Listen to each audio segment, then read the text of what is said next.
Hello students, I am your science faculty at JR।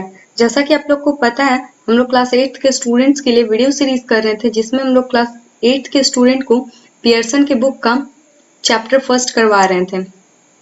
तो इस chapter के बहुत सारे लेक्चर्स मैंने करवा रखे हैं और ये हमारा लास्ट लेक्चर होने वाला है। सो यहाँ पे आप देख सकते हैं JR गुरुकुला। जैसा कि आपको पता है, ये एक ई लर्निंग प्लेटफॉर्म है जहाँ पे आपको वीडियो ट्यूटोरियल्स मिलते हैं। सारे चैप्टर्स के वीडियो ट्यूटोरियल काफ़ी अच्छे से और अरेंज वे में यहाँ पे अवेलेबल है। उसके अलावा सारे चैप्टर्स के नोट और जितने भी क्वेश्चन करवाए हुए होते हैं क्लासेस में, वो सारे डिस्क्रिप्शन में पिन किया हुआ होता है। उसके बाद आपको यहाँ पर जितने भी चैप्टर हैं वो काफ़ी डिटेल में एक्सप्लेन किया हुआ होता है और इसी के साथ आपको डेली प्रैक्टिस पेपर भी दिया जाता है। डेली प्रैक्टिस पेपर आप वीडियो की लिंक से डाउनलोड कर सकते हैं, नहीं तो फिर आप हमारी JR वर्ल्ड की साइट पे जाके वहाँ पर से भी डाउनलोड कर सकते हैं। उसके अलावा जब आप JR की साइट पे विजिट करेंगे तो आपके लिए वहाँ पर काफ़ी सारे कंटेंट अवेलेबल होते हैं, जैसे कि वहाँ पर रेगुलर क्विजेस होते रहती हैं। उसके अलावा NCERT के बुलेट पॉइंट्स, NCERT के सोल्यूशन और वहाँ पे काफ़ी सारे एकेडमिक कंटेंट बिल्कुल फ्री ऑफ कॉस्ट अवेलेबल होते हैं। तो जो भी आपको सूटेबल हो आप वहाँ पर जाकर एक्सप्लोर कर सकते हैं। सो इसी के साथ हम लोग अपने लेक्चर को स्टार्ट करते हैं। तो ये हमारा कंटेंट का पेज है जिसको मैंने ऑलरेडी एक्सप्लेन कर रखा है और आज हम लोग बस 3 ही टॉपिक को पढ़ेंगे, जैसे कि डिस्कवरी ऑफ न्यूट्रॉन, जो कि आपको काफ़ी लेट में दिख रहा है, तो हम लोग इस चीज़ को पढ़ेंगे। उसके बाद एटॉमिक नंबर और मास नंबर और इलेक्ट्रॉनिक कन्फिग्रेशन। ये तीनों टॉपिक काफ़ी ज़्यादा आसान है और क्लास 8 के कंटेक्स्ट में आपको यहाँ से क्वेश्चंस नहीं ही मिलते हैं। जितने भी क्वेश्चन होंगे आपको या तो डाल्टन एटॉमिक थ्योरी पे बेस्ड होंगे या तो फिर जितने भी डिस्कवरी ऑफ प्रोटॉन और थॉमसन एटॉमिक मॉडल, ये सारे जितने भी कॉन्सेप्ट्स हैं ये सारे बहुत ही इंपॉर्टेंट है और आपको यहीं से क्वेश्चन मिलने वाले हैं। रदरफोर्ड का जो अल्फा स्कैटरिंग एक्सपेरिमेंट था, ये भी one of the most important और डिमांडेड टॉपिक होता है। जब भी आपको क्वेश्चंस आएंगे NTSC या फिर ओलंपियाड्स में, यहाँ से तो क्वेश्चंस बनेंगे ही बनेंगे। तो आप लोग इन सारे टॉपिक्स को अपने माइंड में अच्छी तरह से रखिएगा और कोशिश करिएगा कि आगे इसको ना भूलें, क्योंकि आगे के क्लासेस में भी आपको ये सारे टॉपिक्स को पढ़ाया जाएगा और तब आपको ये सारे कॉन्सेप्ट को अपने माइंड में रखना होगा। यहाँ पर हम लोग अपने लेक्चर को स्टार्ट करते हैं। Discovery of neutron. जैसा कि आपको पता है, न्यूट्रॉन का अगर मैं आपको ऐसे ही इंट्रोडक्शन दे दूं तो न्यूट्रॉन एक ऐसा पार्टिकल है जिसके पास मास तो होता है लेकिन इसके पास कोई भी चार्ज नहीं होता है। दैट मीन्स कि अगर मैं प्रोटॉन की बात करूं तो प्रोटॉन के पास मास भी है और उसके पास चार्ज भी है। वो 1 यूनिट पॉजिटिव चार्ज कैरी करता है अपने साथ। वहीं इलेक्ट्रॉन जो है उसके पास मास भी है, भले ही वो मास नेग्लिजिबल है बट स्टिल उसके पास कुछ मास है। वहीं उसके ऊपर एक चार्ज भी होता है, नेगेटिव चार्ज। तो ये सारे जितने भी डाटा हैं मैंने आपको पहले ही एक्सप्लेन कर रखा है कि ये मास कहाँ से आया और ये चार्ज कैसे फाइंड आउट हुआ। तो हम लोग इस टॉपिक में पढ़ेंगे कि न्यूट्रॉन के बारे में हम लोग को पता कैसे चला। जैसा कि अगर एक पार्टिकल है और वो न्यूट्रल है तो दैट मीन्स उसमें नंबर ऑफ इलेक्ट्रॉन और नंबर ऑफ प्रोटॉन इक्वल होंगे। तो ये काफ़ी ज़्यादा हार्ड था साइंटिस्ट के लिए फाइंड आउट करना कि एक ऐसा पार्टिकल जिसके ऊपर ना ही कोई चार्ज है पर स्टिल वो 1 यूनिट मास कंट्रीब्यूट कर रहा है। तो इसका रीजन ये रहा था कि सारे मास जो थे एटम के वो बीच में कंसंट्रेटेड थे। तो जैसे कि एक न्यूक्लियस है तो ये न्यूक्लियस पे सारा एटम का मास कंसंट्रेटेड होगा, ठीक है। तो यहाँ पर अगर हम लोग इस एटम के मास को अगर वेट करेंगे, जैसे कि अगर इस एटम का मास हम लोग निकाल लिए तो अगर हम लोग रदरफोर्ड और बोर के मॉडल को देखेंगे तो वहां पर उन्होंने कहा था कि सारा मास बीच में कंसंट्रेटेड है। दैट मीन्स अगर एक एटम है तो उसका सारा मास बीच में है, तो ये पूरे एटम का मास इसके ही बराबर होगा। पर ऐसा हुआ नहीं। हम लोग जब प्रोटॉन के मास को वेट किए और एक एटम के मास को वेट किए तो दोनों इक्वल नहीं आया। ये दोनों मास इक्वल नहीं थे। दैट मीन्स जब हम लोग एक एटम में से प्रोटॉन के मास को घटा देते हैं तो जो हमारे पास मास आता है वो मास एक ऐसे पार्टिकल का था जिसके ऊपर ना कोई चार्ज था लेकिन स्टिल वो फिर भी 1 यूनिट मास कंट्रीब्यूट कर रहा था। और ये सिर्फ हाइड्रोजन के केस में नहीं देखा गया। हाइड्रोजन के केस में ऐसा कुछ भी नहीं देखा गया कि एटम का मास और प्रोटॉन का मास दोनों डिफर कर रहा हो। दोनों बिल्कुल एग्जैक्टली इक्वल थे। जबकि जितने और भी एलिमेंट्स थे जैसे कि हो गया ऑक्सीजन, कार्बन, नाइट्रोजन, ये सारे एलिमेंट का मास जब उसके प्रोटॉन के मास से इक्वल किया गया तो वो इक्वल नहीं हुआ। सारे के एटम, जैसे कि अगर एक ऑक्सीजन का एटम है तो ऑक्सीजन के एटम में जो न्यूक्लियस में जितने भी प्रोटॉन है, अगर उसके मास को वेट किया जा रहा था और एक एटम के मास को वेट किया जा रहा था तो दोनों इक्वल नहीं हो पा रहे थे। तो मैंने ये तीनों पॉइंट यहाँ पे आपको एक्सप्लेन कर रखा है। आप स्टेटमेंट खुद से भी पढ़ सकते हैं, जैसे कि the mass of an atom is concentrated in its nucleus. Nucleus में ही सारा मास कंसंट्रेटेड होता है। The mass of electron is negligible. जो हमारा इलेक्ट्रॉन का मास होता है वो नेग्लिजिबल होता है। तो ये तो फाइंड आउट करना, जैसे कि the mass of an atom, तो ये हमारे पास जो मास होता है, ऐसा हम लोग एजम कर लिए थे, ऐसा हम लोग सोच लिए थे, ये ऐसा एक्सपेक्टेड था कि जो मास होगा प्रोटॉन का वही होगा मास एक एटम का। तो ऐसा ये एक्सपेक्टेड था। मैंने यहाँ पे ब्रैकेट में ये लिख दिया है कि एक एक्सपेक्टेशंस था। सो यहाँ पे एक बहुत ही इंपॉर्टेंट नोट है, मैं चाहूंगी कि आप इसको एक बार खुद से पढ़ लीजिएगा। मैंने इसको आपको समझा रखा। सो यहाँ पे इस स्लाइड में आप देख सकते हैं एक न्यू साइंटिस्ट इंट्रोड्यूस हुए हैं, जेम्स चैडविक। उन्होंने 1932 में ये कंफर्म कर दिया कि एटम के अंदर एक ऐसा पार्टिकल भी होता है जो सिर्फ मास कंट्रीब्यूट करता है। वो एक एटम में बस मास ही के लिए होता है और उसका भी मास 1 यूनिट होता है ऑलमोस्ट, पर उसके ऊपर कोई भी चार्ज नहीं होता, वो जीरो चार्ज होता है। मतलब उसके ऊपर कुछ भी चार्ज नहीं होता। जीरो चार्ज कहने का मतलब उसके पास ना तो पॉजिटिव चार्ज होता है ना ही नेगेटिव चार्ज होता है। और ये तीनों पार्टिकल के कैरेक्टरिस्टिक्स को मैंने एक टेबल में अरेंज कर दिया ताकि आपको अच्छे से समझ आए। जैसे कि यहाँ पे आप इलेक्ट्रॉन को देख रहे हैं, उसको हम लोग ई से जनरली रिप्रेजेंट करते हैं और उसका charge 1.6 into 10 to the power -90 coulomb होता है। उसका वेट देख सकते हैं काफी ज्यादा नेग्लिजिबल है। वहीं अगर आप एक इलेक्ट्रॉन के मास को एक प्रोटॉन के मास से कंपेयर करते हो तो वो काफी ज्यादा होगा।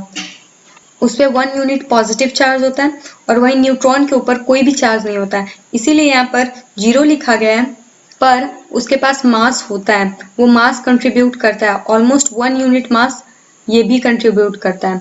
ये एक प्रोटॉन और एक न्यूट्रॉन का मास ऑलमोस्ट इक्वल होता है। यहाँ पे आप देख सकते हैं 1.6 इंटू 10 टू द पावर -27 और यहाँ पे 1.7 इंटू, ज्यादा भी मास में डिफर नहीं है, जिसके कारण इस मास को हम लोग 1 यूनिट मास बोलते हैं। सो यहाँ पर एटॉमिक नंबर, एटॉमिक नंबर क्या होता है? अगर मैं एक एटम बना दूं, ये हमारा एक एटम है, तो इसमें एक न्यूक्लियस होगा। न्यूक्लियस में प्रोटॉन भी होंगे और न्यूट्रॉन भी होगा, ये दोनों होंगे।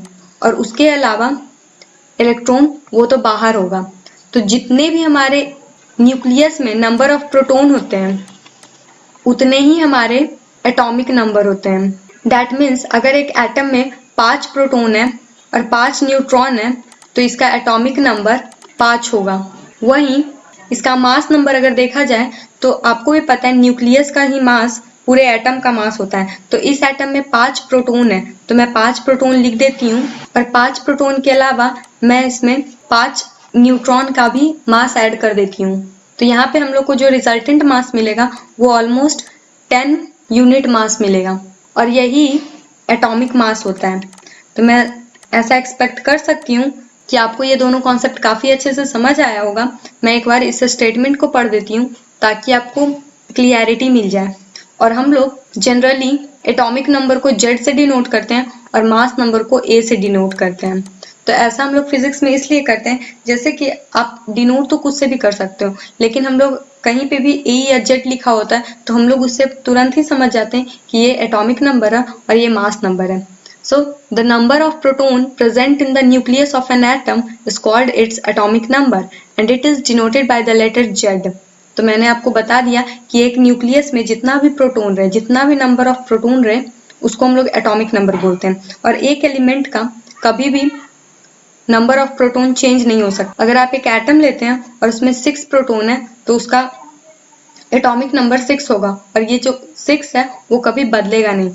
सो यहाँ पे मैं एटॉमिक मास का कॉन्सेप्ट लिखी हूँ पर काफी शॉर्ट में लिखी हूँ, the total number of proton plus total number of neutron equal to mass number, जिसको कि हम लोग A से डिनोट करते हैं। तो आप इसको अच्छे से स्टेटमेंट में फ्रेम कर लीजिएगा। अगर आपके स्कूल के एग्जाम में क्वेश्चन पूछे जाते हैं व्हाट इज एटॉमिक नंबर या व्हाट इज मास नंबर, तो आप लोग इस एब्रीविएशन को काफी अच्छे से स्टेटमेंट के फॉर्म में लिख दीजिएगा। सो आइसोटोप्स क्या होता है? These atoms of an element having a different number of neutrons are called isotopes. हमारे यूनिवर्स में आपको भी पता है कि हाइड्रोजन है, कार्बन है, बहुत सारे ऑक्सीजन है, ये सारे एलिमेंट एग्जिस्ट करते हैं। पर इसका एक और फॉर्म भी एग्जिस्ट करता है, जैसे कि आपको भी पता है हाइड्रोजन का 3 फॉर्म एग्जिस्ट करता है। तो ऐसा होता क्यों है? तो ये नंबर ऑफ न्यूट्रॉन के वैरी होने के कारण, ये सारा जो कॉन्सेप्ट है नंबर ऑफ न्यूट्रॉन के कारण हम लोग को मिलता है।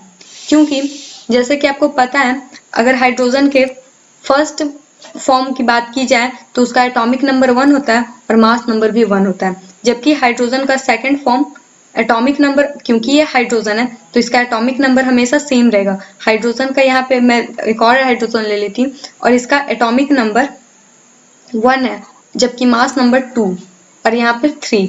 सो यहाँ पर एक प्रोटॉन और एक इलेक्ट्रॉन है, दैट मीन्स इसमें न्यूट्रॉन एक भी नहीं है, जबकि यहाँ पर एक प्रोटॉन, एक न्यूट्रॉन और एक इलेक्ट्रॉन, जिसके कारण एक प्रोटॉन और एक न्यूट्रॉन का मास जब हम लोग ऐड करते हैं तो यहाँ पे एटॉमिक मास, इसका एटॉमिक मास जिसको कि हम लोग ए से डिनोट करते हैं, वो वेरी कर जाता है और यहाँ पे एटॉमिक मास इसका 2 हो जाता है।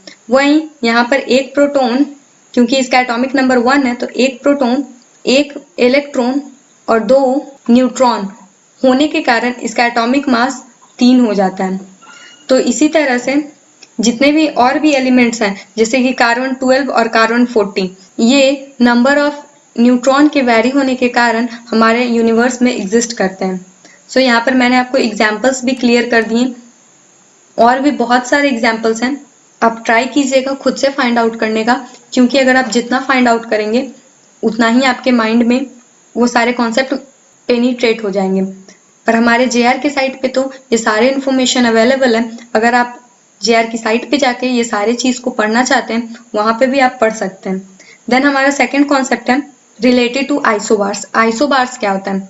आइसोबार एक ऐसा टर्म है जिसमें कि अगर आपके पास 2 एलिमेंट है, ये एक एलिमेंट है x और ये एलिमेंट है y, ये दोनों 2 डिफरेंट एलिमेंट है और इसका एटॉमिक नंबर भी बिल्कुल डिफरेंट है। जैसे कि इसका एटॉमिक नंबर कुछ भी, लेट्स से इसका एटॉमिक नंबर s है और इसका एटॉमिक नंबर p है, पर इसका जो मास नंबर होगा वो सेम होगा। इसका भी एटॉमिक मास 2 यूनिट होगा तो इसका भी एटॉमिक मास 2 यूनिट होगा। तो इस तरह के एलिमेंट को हम लोग आइसोबार बोलते हैं। These are the atoms of different element having the same mass number. तो मास नंबर के सेम हो जाने के कारण हम लोग उसको आइसोबार कहते हैं। और इसी तरह का एक कॉन्सेप्ट आता है आइसो इलेक्ट्रॉनिक, मतलब कि जहाँ पे भी आपको आइसो वर्ड मिल जाए दैट मीन्स कि आपको ये समझ जाना चाहिए कि कोई ना कोई टर्म इक्वल होगा। जैसे कि यहाँ पे एक मास इक्वल है, यहाँ पे एटॉमिक नंबर सब में इक्वल है, तो ऐसे ही कैल्शियम और अर्गन ये दोनों 2 डिफरेंट एलिमेंट है। जैसा कि आपको पता है कैल्शियम जो कि हमारे बोन में होता है और अर्गन जो कि एक इनर्ट गैस है, ये गैसियस स्टेट में होता है और ये इनर्ट इन नेचर है, दैट मीन्स कि ये फर्दर रिएक्ट नहीं करता, ये बिल्कुल स्टेबल है। ये चीजें आपको भी समझ नहीं आ रही होंगी क्योंकि ये इनर्ट टर्म ही आपके पास पहली बार इंट्रोड्यूस हुआ है, तो आप टेंशन मत लीजिए। हम लोग फर्दर के क्लासेस में लाइक आप जब 10th में होंगे, 9th में होंगे, तो ये सारे क्लासेस में इनर्ट टर्म्स आप काफी ज्यादा फेमिलियर हो चुके होंगे। तो ये कैल्शियम है और ये अर्गन है, तो ये दोनों डिफरेंट हैं, तो ये दोनों डिफरेंट एलिमेंट्स हैं, जबकि इसका जो मास है अगर इस एलिमेंट को ना तौला जाए और इस एलिमेंट को भी तौला जाए तो ये दोनों का जो मास होगा वो इक्वल आएगा। तो इसी नेचर को हम लोग आइसोबार्स बोलते हैं। नाउ ये हमारा लास्ट टॉपिक है electronic configuration of the atom. ये टर्म आपको सिर्फ इतना समझ लेना है कि जैसे कि अगर आपको मैं पूछ दूं कि फर्स्ट सेल में कितना इलेक्ट्रॉन होगा तो आपको पता नहीं है कि वो कितना इलेक्ट्रॉन होगा, तो मैं इसी कॉन्सेप्ट को आपको समझाने की कोशिश करती हूँ। जैसे कि आपके पास एक एटम है, ये आपके पास एक एटम है और इसके कई सारे सेल हैं, तो आपको यहाँ पे कंफ्यूजन हो रहा होगा कि कौन से एटम में कितना नंबर ऑफ इलेक्ट्रॉन हो। तो कितना नंबर ऑफ इलेक्ट्रॉन तो आपको काफी इजिली पता चल जाएगा, जितना नंबर ऑफ प्रोटॉन होगा उतना ही नंबर ऑफ इलेक्ट्रॉन होगा। क्यों? क्योंकि कोई भी एटम स्टेबल होता है, कोई भी एटम न्यूट्रल ही होता है, तो इसी के चलते जितना इलेक्ट्रॉन होगा उतना ही प्रोटॉन होगा। तो लेट्स से अगर इसमें 10 प्रोटॉन है तो 10 इलेक्ट्रॉन भी होगा। तो अब ये 10 इलेक्ट्रॉन कैसे एक सेल में होगा, उसी को हम लोग एक रूल से डिफाइन करते हैं, वो है 2n स्क्वायर रूल। सॉरी मैंने यहाँ पे m लिख दिया, पर 2n स्क्वायर रूल। इसको हम लोग भोर बरी रूल भी बोलते हैं। तो आपके पास ये जो n है, ये सारे n सेल के नंबर है, n equal to 1, n equal to 2, n equal to 3, ये सारे। तो यहाँ पर मैं n के वैल्यू को पुट करते जाऊंगी और आपको जितने भी इलेक्ट्रॉन एक सेल में हो सकते हैं इसका आंसर मिल जाएगा। जैसे कि आप फर्स्ट सेल में तो आप n का वैल्यू 1 रखेंगे, तो n के वैल्यू 1 रखने पे आपको 1 का स्क्वायर करना होगा, तो 1 का स्क्वायर यहाँ पे मतलब 2 ही होगा। उसके बाद अगर आप 1 का वैल्यू 2 रखते हैं तो 2 2 जा 4 और 4 2 जा 8, यहाँ पर 8 आ जाएगा। उसके अलावा आप यहाँ पे n का वैल्यू 3 रखते हैं तो आपको 3 का स्क्वायर करना होगा, तो दैट मीन्स 3 3 जा 9, 9 2 जा 18। यहाँ पे आपको इस तरह से नंबर मिलते जाएंगे, आप आगे खुद से कर सकते हैं। तो मेरा बस यही कहने का मोटिव था कि 2n स्क्वायर रूल से हम लोग किस सेल में कितना इलेक्ट्रॉन हो सकता है वो बता सकते हैं, और इसी के थ्रू हम लोग इलेक्ट्रॉनिक कन्फिग्रेशन भी लिखते हैं। अगर यहाँ पर हम लोग इलेक्ट्रॉनिक कन्फिग्रेशन लिखें कार्बन का, तो कार्बन का इलेक्ट्रॉनिक कन्फिग्रेशन लिखने के लिए हम लोग को पहले उसका एटॉमिक नंबर जानना होगा, तो उसका एटॉमिक नंबर 6 होता है। दैट मीन्स कि इसमें इलेक्ट्रॉन भी 6 होंगे, तो हम लोग इलेक्ट्रॉन को पहले फर्स्ट वाले सेल में भेजेंगे। तो फर्स्ट वाले सेल में जैसे कि आपको दिख रहा होगा, यहाँ पे फर्स्ट वाले सेल में हम लोग मैक्सिमम 2 ही इलेक्ट्रॉन को डाल सकते हैं, तो जिसके कारण हम लोग यहाँ पर 2 इलेक्ट्रॉन्स को डाल देते हैं और बाकी के बचे इलेक्ट्रॉन्स को हम लोग उसके बाद वाले सेल में डालते हैं। तो उसके बाद वाले सेल में हम लोग ऑलमोस्ट 8 ही इलेक्ट्रॉन भर सकते हैं, तो इसीलिए हम लोग इसमें बाकी बचे हुए इलेक्ट्रॉन, जैसे कि अगर आप इसमें से 2 इलेक्ट्रॉन को यूज कर लें तो यहाँ पे आपके पास 4 इलेक्ट्रॉन बचेंगे, तो ये 4 ही इलेक्ट्रॉन को सेकंड वाले सेल में डालेंगे। तो इसी तरह से जितने भी 1 से लेकर 20 तक एलिमेंट आते हैं, जैसे कि hydrogen, helium, lithium, beryllium, boron, तो इसी तरह से आपको 1 से लेकर 20 तक सारे एलिमेंट्स को याद कर लेना है और उसका इलेक्ट्रॉनिक कन्फिग्रेशन लिखना है। जैसे कि हाइड्रोजन है तो उसका 1 है, तो आप लोग इसको बस 1 लिखेंगे। वहीं हीलियम है, उसका भी आप लोग 2 लिख सकते हैं। देन हमारा थर्ड यहाँ से शुरू होता है लिथियम। लिथियम का इलेक्ट्रॉनिक कन्फिग्रेशन लिखने के लिए आप फर्स्ट सेल में 2 डालेंगे, फिर उसके बाद एक इलेक्ट्रॉन को सेकंड वाले में डालेंगे। इसी तरह से हमारा चलते जाएगा। जैसे कि यहाँ पे अगर आपको सोडियम का लिखना हो, सोडियम का होता है 11, दैट मीन्स कि आप पहले 2 लिखेंगे फिर 8 लिखेंगे, उसके बाद ये दोनों के बाद आपके पास बस एक ही इलेक्ट्रॉन बचता है, तो आप एक इस तरह से लिखेंगे, तो ये 2 और ये 8, 10 और 10 प्लस 1 11। तो यहाँ पे आपको सोडियम का इलेक्ट्रॉनिक कन्फिग्रेशन हो गया। तो आई होप आपको इलेक्ट्रॉनिक कन्फिग्रेशन समझ आ गया होगा। और इसका एक और पॉइंट, कोई भी एटम स्टेबल तब होता है जब उसके आउटर मोस्ट सेल में 8 इलेक्ट्रॉन्स होते हैं। अब आप लोग को ये टर्म समझ में नहीं आ रहा होगा, आउटर मोस्ट सेल, वैलेंस्ड सेल, ये सब क्या होता है। तो जैसे कि ये एक एटम है, जो इसका सबसे लास्ट वाला सेल होगा उसको हम लोग वैलेंस्ड सेल बोलते हैं या फिर आउटर मोस्ट सेल बोलते हैं। और इसमें जितने भी इलेक्ट्रॉन्स होंगे, इसमें लेट्स से यहाँ पे अगर 5 इलेक्ट्रॉन होंगे इस सेल में, तो हम लोग इसको वैलेंस्ड इलेक्ट्रॉन बोलेंगे। तो अगर कोई भी एटम स्टेबल है तो उसके आउटर मोस्ट सेल में ऑक्टेट कंप्लीट होगा। ऑक्टेट और डुप्लेट तो 2 ही रूल होते हैं। डुप्लेट हमेशा हीलियम कंप्लीट करता है और उसके अलावा जितने भी एटम है वो ऑक्टेट कंप्लीट करते हैं। हीलियम के अलावा अभी तक ऐसा कोई भी एलिमेंट नहीं है जो कि डुप्लेट कंप्लीट करता है, सिर्फ हीलियम ही है जो डुप्लेट रूल को फॉलो करता है और उसके अलावा सारे ऑक्टेट रूल को फॉलो करता है। इसी के साथ हम लोग चैप्टर के एंड में आ चुके हैं। यहाँ पर आप देख सकते हैं JR की काफी सारी फैसिलिटीज हैं, जैसे कि JR गुरुकुला जहाँ पे आप अभी पढ़ रहे हैं, यहाँ पे आपको सारे वीडियो ट्यूटोरियल्स प्रोवाइड किए जाते हैं बिल्कुल free of cost. JR book world, यहाँ पे आपको बहुत सारे ऑडियो बुक्स प्रोवाइड की जाती है और ये ऑडियो बुक्स इंडियन एक्सेंट में होते हैं। दैट मीन्स कि अगर आप इंडियन एक्सेंट को लर्न कर रहे हैं तो आपको ये बुक्स काफी हेल्प करेंगी। सारे नॉवेल्स काफी अच्छी क्वालिटी के होते हैं और काफी फेमस नॉवल है, तो आप एक बार इस प्लेटफॉर्म को एक्सप्लोर जरूर कीजिएगा। देन हमारा थर्ड प्लेटफॉर्म है JR एकेडमिक्स। यहाँ पे आपके सारे notes, DPP, study materials available होते हैं, तो आप या अपने सारे स्टडी मटेरियल्स को यहाँ पर से डाउनलोड कर सकते हैं। हमारा फोर्थ जो है वो है JR ब्लॉग्स। JR ब्लॉग्स बिल्कुल स्टूडेंट्स के लिए ही है, क्योंकि यहाँ पे हम लोग स्टूडेंट्स के बेनिफिट, पर्सनल ग्रोथ, ये सारे टॉपिक्स पे आर्टिकल पोस्ट करते हैं। तो आप ये सारे प्लेटफॉर्म को एक बार एक्सप्लोर कीजिएगा। आप हमारी JR की साइट पे जब विजिट करेंगे तो ये सारे सेक्शंस आपको मिल जाएंगे। सो इसी के साथ thank you for watching our video tutorial. For more video you can subscribe to our channel. Stay safe, until then, bye bye.